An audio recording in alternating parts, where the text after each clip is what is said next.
तुम्ही कधी लक्ष दिलंय का, की एखादं सेक्टर शेअर मार्केटमध्ये खूप ग्रोथ करतं, 10x ग्रोथ करतं आणि एखादं सेक्टर जे आहे ते फ्लॅट तसंच राहतं, वर्षानुवर्षे तसंच राहतं. तर खरं सिक्रेट हे स्टॉक शोधण्यामध्ये नाही, तर सेक्टर शोधण्यामध्ये आहे. बहुतेक रिटेल इन्व्हेस्टर एक मोठी चूक करतात आणि ती स्टॉक सिलेक्शनमध्ये. तर ते काय करतात, की सेक्टर सिलेक्शन करतच नाही. तर कुठेतरी सांगितलं जातं, की हा स्टॉक आज चालणार आहे. या स्टॉकमध्ये तुम्ही इन्व्हेस्ट करा. पण सेक्टरवरती ते लक्ष देत नाही. कारण त्यांचा अभ्यास नसतो. त्यांचं फंडामेंटल क्लिअर नसतात आणि त्यामुळे काय होतं, की त्यांचा पोर्टफोलिओ ऑटोमॅटिकली डाऊन होतो. जर एखादं सेक्टर जर वीक असेल, तर चांगली कंपनीसुद्धा ती एक डाउनवर्ड ग्रोथ देऊ शकते. जसं की आत्ताचं आपण एक्झाम्पल बघू शकतो, की आता सध्या I T sector. I T सेक्टरमध्ये ए आयचं जसं एंट्री झाली आहे, तर ए आयची एंट्री झाल्यामुळं आय टी सेक्टर खूप डाऊन चाललेलं आहे. आपण बघतोय की दिवसेंदिवस त्या सेक्टरचा इंडेक्स पण डाऊन होत चाललेला आहे. आणि त्यामध्ये ज्या इन्फोसिस, टी सी एस यासारख्या ज्या कंपन्या आहेत, ह्या कंपन्यासुद्धा त्यामुळे त्यांना परफॉर्मन्स त्यांचा डाऊन होत आहे. त्यांचं सेक्टर्स डाऊन होत चाललेलं आहे आणि त्यांचं सेक्टर डाऊन झाल्यामुळे त्या कंपन्यांचे जे काही जो आलेख आहे, त्यांचा जो चार्ट आहे, तो सुद्धा उतरत्या क्रमाने आता आपल्याला दिसतोय की आणि त्याचा डाऊन ट्रेंड चालू आहे. कधी अप ट्रेंड चालू असतो. तर हे व्हॉलाटाईल झालेलं आहे खूप. अपोजिट जर आपण बघितलं, की एखादं सेक्टर जर ग्रोथ स्टेजमध्ये आहे आणि त्याचा जो काही त्या सेक्टरमधल्या ज्या काही कंपन्या आहेत, तर त्या कंपन्यांची ग्रोथ आपण बघतो. जसं की आत्ता चाललंय एनर्जी आणि EV sector, solar sector.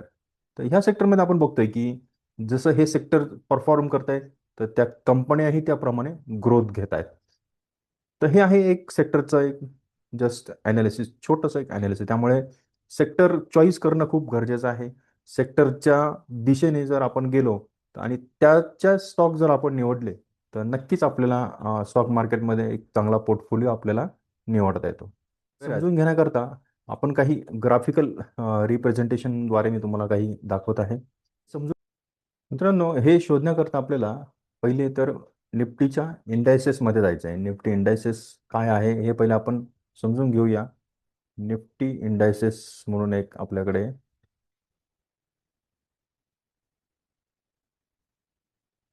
Website आहे. तर ह्या वेबसाईटवर गेल्यानंतर आपल्याला अशा प्रकारे एक त्याचा छोटा असा रिप्रेझेंटेशन आपल्याला बघायला भेटतं इथे.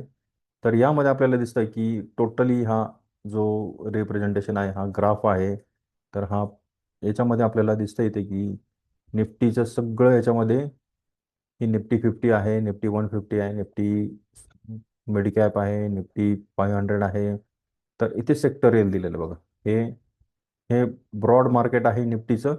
त्यानंतर हे गव्हर्नमेंट सिक्युरिटीज आहेत. त्यानंतर कॉर्पोरेट बॉन्ड्स आहेत. ते कुठे शोधायचं इथे दिसतं आपल्याला. त्यानंतर मनी मार्केट आहे. हे स्ट्रॅटेजिकल इंडेक्स आहे, थेमॅटिकल इंडेक्स आहे आणि हा टोटल इक्विटी आहे. आणि आपल्याला इथे दिसतंय की हा जो ब्ल्यू कलरचा जो शेड आहे, तर हा फिक्स इन्कम देणारा हा भाग आहे आणि हा जो आहे, हा सगळा इक्विटीचा भाग आहे. आणि यामध्येही आपण बघतोय की आता इक्विटीमध्ये आपल्याला सेक्टर बघायचं आहे. तर सेक्टर काय असतं, की एक ऑटो सेक्टर असतं, बँक सेक्टर असतं, त्यानंतर फायनान्शियल सर्व्हिसेस असतात, त्यानंतर टेक्नॉलॉजिकल सेक्टर असतं जसं की आय टी सेक्टर आहे, त्यानंतर Nifty bank private P S U sector आहे आणि अजूनही इन्फ्रास्ट्रक्चर आहे, त्यानंतर फार्मा सेक्टर आहे.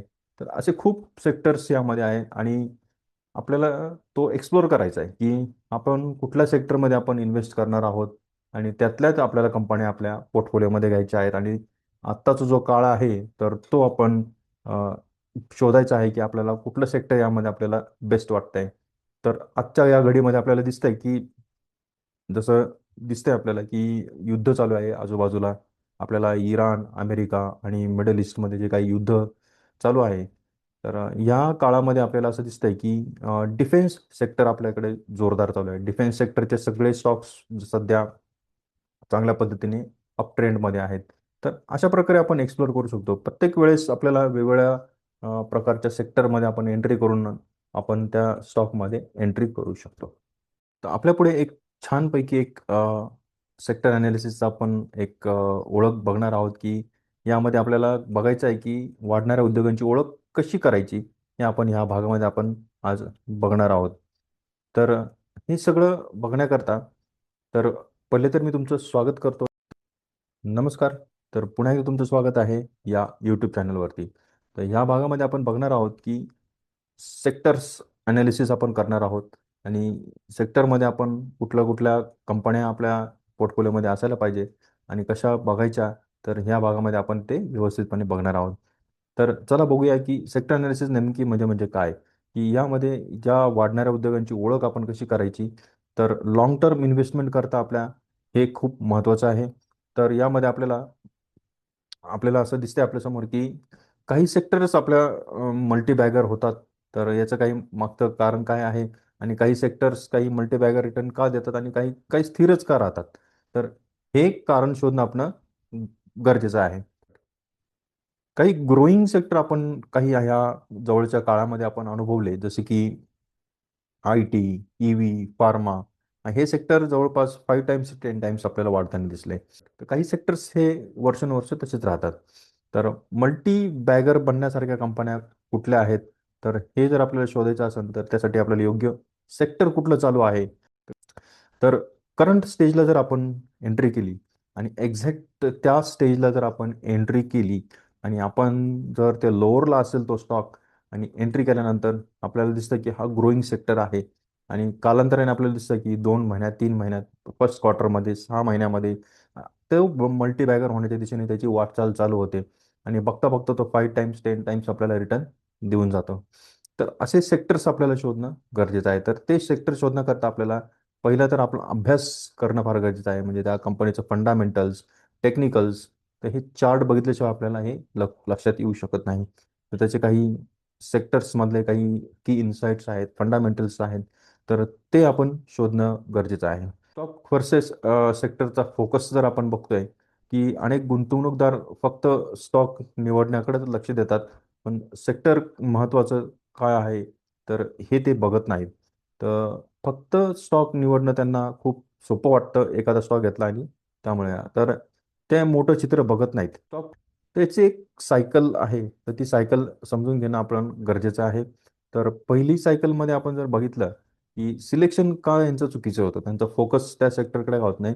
कारण त्यांचं फक्त स्टॉक निवड काही पुरेसे नसतं या सायकलमध्ये आणि दुसरं काय असतं, की सेक्टर ट्रेंड ते इग्नोर करतात आणि सेक्टर ट्रेंड्स दुर्लक्षित होतात आणि त्यामुळे त्यांच्या पोर्टफोलिओमध्ये असे स्टॉक येत नाहीत. तर पहिलं आपण काय केलं पाहिजे, की तो ट्रेंड सेक्टरचा ओळखता आला पाहिजे आपल्याला. जसं की आता म्हणलं, की डिफेन्स. तर मग आपण शोधलं पाहिजे, की डिफेन्समध्ये कुठल्या कंपन्या आता सध्या आपण त्यामध्ये इन्व्हेस्ट करू शकतो. जसे की आता बघतायत, की 2-3 कंपन्या ज्या आहेत, तर त्यामध्ये खूप काही त्याच्यामध्ये आपल्याला ट्रेंडिंग बघायला भेटतं. जसे की मझगाव डाक आहे, BEL आहे. तर अशा ह्या कंपन्या मल्टीबॅगर व्हायला बघतात. सेक्टर ॲनालिसिस गरजेचं आहे, कारण सेक्टरचा ट्रेंड समजून घेणं यामध्ये खूप महत्त्वाचं आहे. तर हे घेत असताना आपण त्याचं बिग पिक्चर जे असतं मागचं, तर हे आपण शोधण्यात कमी पडतो. तर याचंच कारण आहे, की आपल्याला त्याचं लक्ष लक्षात येत नाही आणि आपण ते सेक्टर निवडत नाही आणि आपण तो स्टॉक आपल्या पोर्टफोलिओमध्ये राहत नाही. तर सेक्टर ॲनालिसिसमध्ये आपण जसं बघितलं, की काय असतं सेक्टर ॲनालिसिस म्हणजे काय? की जसे की I T sector, infrastructure sector, EV sector, banking sector आणि फार्मा सेक्टर असे फार्मा सेक्टरमध्ये काय येतं? आता पहिलं सेक्टर जे आपण बघतोय, की आय टी सेक्टर म्हणजे हे काय टेक्नॉलॉजिकल सेक्टर असतं. याच्यामध्ये आय टीच्या कंपन्या असतात. डिजिटल जे आता चाललंय वर्ल्ड त्या त्या कंपन्या त्याच्यामध्ये असतात. इन्फ्रामध्ये काही कन्स्ट्रक्शन रिलेटेड कंपन्या असतात. त्यांचे development project related electrical vehicles, renewable energy, तर ह्या कंपन्या याच्यामध्ये असतात. बँकिंग सेक्टरमध्ये फायनान्शियल इन्स्टिट्यूशनल कंपन्या असतात, बँकिंगच्या कंपन्या असतात. फार्मा सेक्टरमध्ये health care and medicine related कंपन्या असतात. ही मार्केटची एक सायकल आपल्या समोर आपल्याला प्रेझेंट केलेली आहे. तर मार्केटची सायकल आपल्यासमोर दिसत आहे. तर ही समजून घेणं आपल्याला गरजेचं आहे, की मार्केटची सायकलनुसार ही सेक्टरची चढ आणि घसरण ही होत असते. त्याप्रमाणे ते वाढत असतं. हे सायक्लिकल डिफेन्सिव्ह असतात, सायक्लिकल चेंजेस या सेक्टरमध्ये घडून येतात फेजमध्ये असतात. पहिली स्टेज जी असते ती एक्सपान्शन स्टेज असते. तर तुम्हाला जर याबद्दल अजून डिटेल बघायचं असेल तर मी माझ्या या व्हिडिओमध्येही खूप छान पद्धतीने विश्लेषण केलेलं आहे. व्हिडिओमध्ये मी व्यवस्थितपणे सांगितलेलं आहे की मार्केट सायकल कशी कार्य करते. तर तुम्ही नक्की हा व्हिडिओ बघा. तर यामध्ये जे दुसरं असतं की त्याची पीक फेज असते. ज्यावेळेस मार्केटची पीक फेज असते त्यावेळेस सायक्लिकल्स त्याच्यामध्ये लोक नफा बुक करायला लागतात, कारण ट्रेंड हा वाढत चाललेला असतो. आणि ज्यावेळेस थर्ड स्टेज येते त्यावेळेस तो सेक्टर जसं की स्लो डाऊन फेजमध्ये चालू होते. त्याची तिसरी स्टेज असते ती स्लो डाऊन फेजमध्ये असते. आणि फोर्थ जी स्टेज असते त्याची इकॉनॉमिकल सायकलची, ही प्रत्येक टप्प्यात वेगवेगळे सेक्टर चमकतात. तशीच ही सायक्लिकल चेंजमध्ये जसे की आता आपण बघितलं की डिफेन्स सेक्टर त्यांचं स्लो डाऊन चालू होतं, त्यांचं परत अप ट्रेंड चालू झाला. त्यानंतर हे योग्य वेळी योग्य सेक्टर निवडायचं असतं, पाचवी स्टेज आहे. आणि सहावी स्टेज आहे त्याची रिकव्हरी स्टेज असते. जसे की वेळोवेळी इन्फ्रास्ट्रक्चर मेटल्समध्ये संधी मिळते आणि ही रिकव्हरी फेज असते. आणि ही सायकल कम्प्लीट पद्धतीने अशीच स्लो डाऊन, परत एक्सपान्शन, पिक, स्लो डाऊन, अशा पद्धतीने ही सायकल चालू असते. या व्हिडिओ आता याच्यामध्ये काही स्टेप्स पण आपण काही समजून घेतल्या पाहिजे की गव्हर्नमेंट पॉलिसीजचा इम्पॅक्ट असतो त्याच्यामध्ये. तर त्यामुळेही काही सेक्टर्सच्यामुळे चेंजेस होतात, काही सेक्टरमध्ये बदल घडतो. जसं की आता बघितलं आपण की जे EV सेक्टर आहे तर त्याची ग्रोथ कशा पद्धतीने झाली. तर त्यामुळे काही गव्हर्नमेंटच्या काही PLI स्कीम असतात, सबसिडी असतात. आणि त्यामुळे इलेक्ट्रिकल व्हेकलचा बिझनेस आहे त्यांनी कशी ग्रोथ घेतली. त्यामुळे याच्याशी संलग्न ज्या कंपन्या आहेत तर त्यांचीही यामुळे पटापट ग्रोथ झाली. तर ह्या कंपन्या त्याच्यामुळे चालल्या आहेत. जसं की इन्फ्रास्ट्रक्चर ज्यावेळेस बूम असतं त्यामुळे काही पीएम गती शक्ती योजना आहेत, नॅशनल इन्फ्रास्ट्रक्चर पाईपलाईन योजना आहेत. ह्या गव्हर्नमेंटच्या काही योजना आहेत. यामुळे ह्या कंपन्या, या सेक्टरच्या कंपन्या त्यामुळे चालतात. जसं की पॉलिसी ट्रॅकिंग असणाऱ्या काही कंपन्या आहेत. तर त्यामुळे सबसिडी ट्रॅक करतात, त्यामुळे ह्याही कंपन्या त्यामुळे चालतात. त्यानंतर रिन्युएबल एनर्जी, तर याच्यामध्ये ह्या सेक्टरही चालतो. तर गव्हर्नमेंटच्या सोलर आणि विंडचं तुम्ही आता बघताय की गव्हर्नमेंटने याला सबसिडी दिली, त्यामुळं या कंपन्या याच्यामध्ये चालतात. जसं की वारी जी कंपनी आहे ती सोलर पॅनलला सगळं स्ट्रक्चर प्रोव्हाइड करते. तर त्याचा सेक्टर तुम्ही स्टॉक बघितला तर तो स्टॉक कुठला कुठं गेलाय. तर हे फॉर मी एक्झाम्पल देतोय की मी रिकमेंड करत नाही की तुम्ही हा स्टॉक घ्या म्हणून.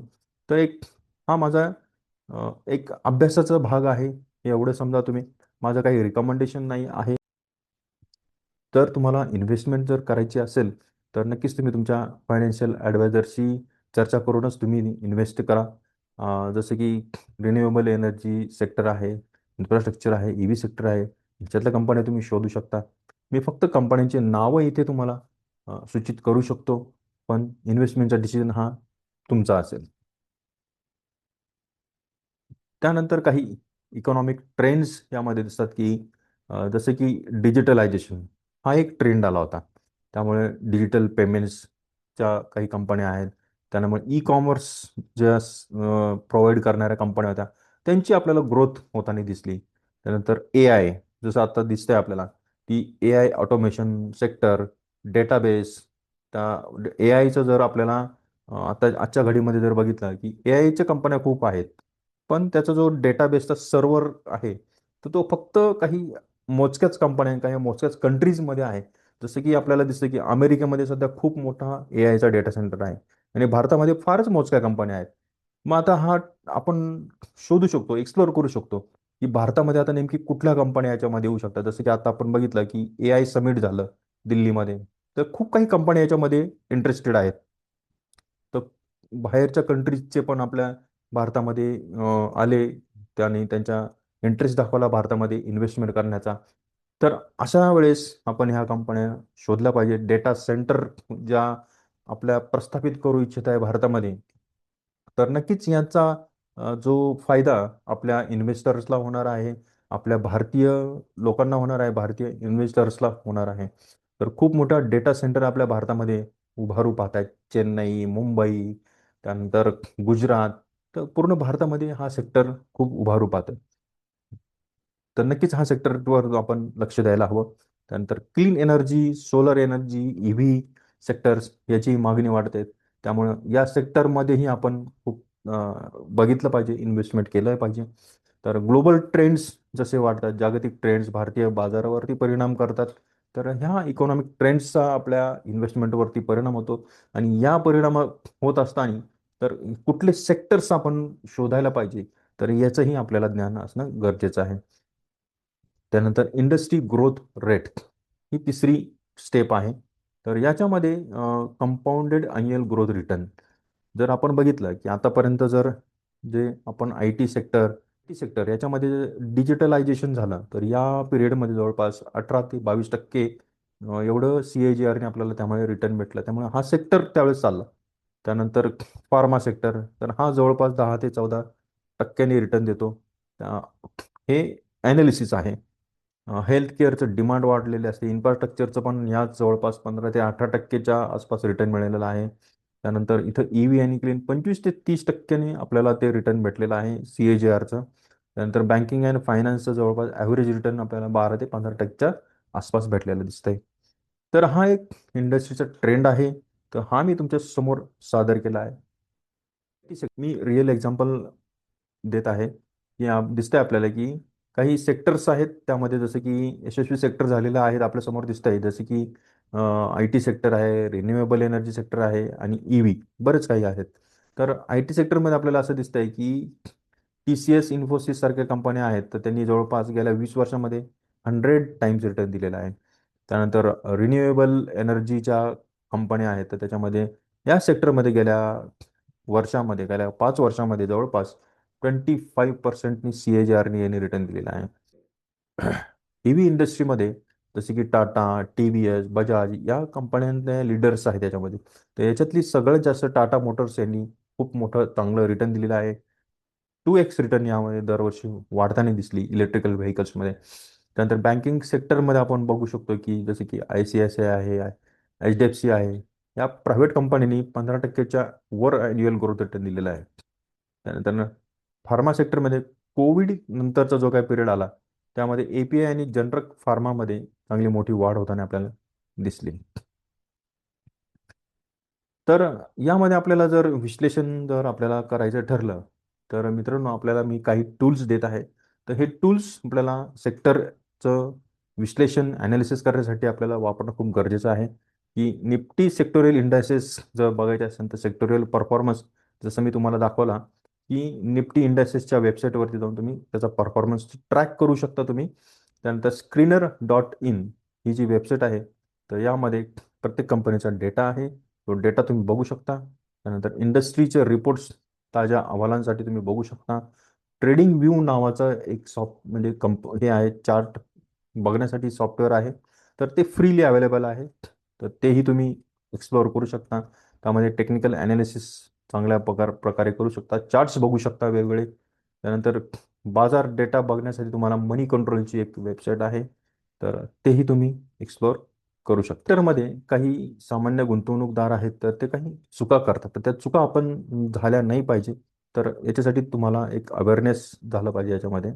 तर फक्त हाईप सेक्टरमध्ये गुंतवणूक करायचं आपण टाळायचं आहे. म्हणजे ज्याची जास्त हाईप झाली त्यामध्ये लगेच उडी नाही मारायची. आपल्याला पहिलं ॲनालिसिस करायचं आणि मगच त्याच्यामध्ये इन्व्हेस्टमेंट करायची. पहिलं हा आपण चूक टाळली पाहिजे. त्यानंतर इग्नोरिंग फंडामेंटल्स, मूलभूत गोष्टी दुर्लक्षित करणे हे धोकादायक आहे. नंतर कंपनीचे फंडामेंटल्स हे आपण दुसरं लक्षात ठेवायला पाहिजे, की फंडामेंटल्स आपण चेक केल्याशिवाय कुठल्याही कंपनीत एंट्री करायची नाही. त्यानंतर लेट एंट्री, उशीर एंट्री घेणे नुकसान करतं. जसं आपण बघतो की चार्ट जसा वर वर जातो, आपल्याला वाटतं की आत्ता एंट्री करावं, मग एंट्री करावं, तोपर्यंत खूप वर गेलेला असतो आणि नेमकी आपण वरती एंट्री करतो आणि तिथे एंट्री केल्या केल्या स्टॉक खाली पडतो. त्यामुळे आपण एंट्री करणं फार गरजेचं आहे, निर्णय घेणं फार गरजेचं आहे. ज्या वेळेस आपण ठरवतो, आपला नियम आपण ठरवायचा की आपण 50 दिवसाच्या मुव्हिंग ॲव्हरेजच्या वर गेल्यावर घ्यायचा की 200 दिवसाच्या मुव्हिंग ॲव्हरेजच्या वर गेल्यावर घ्यायचा. RSI 60च्या वर गेल्यावर घ्यायचा की 50च्या वर.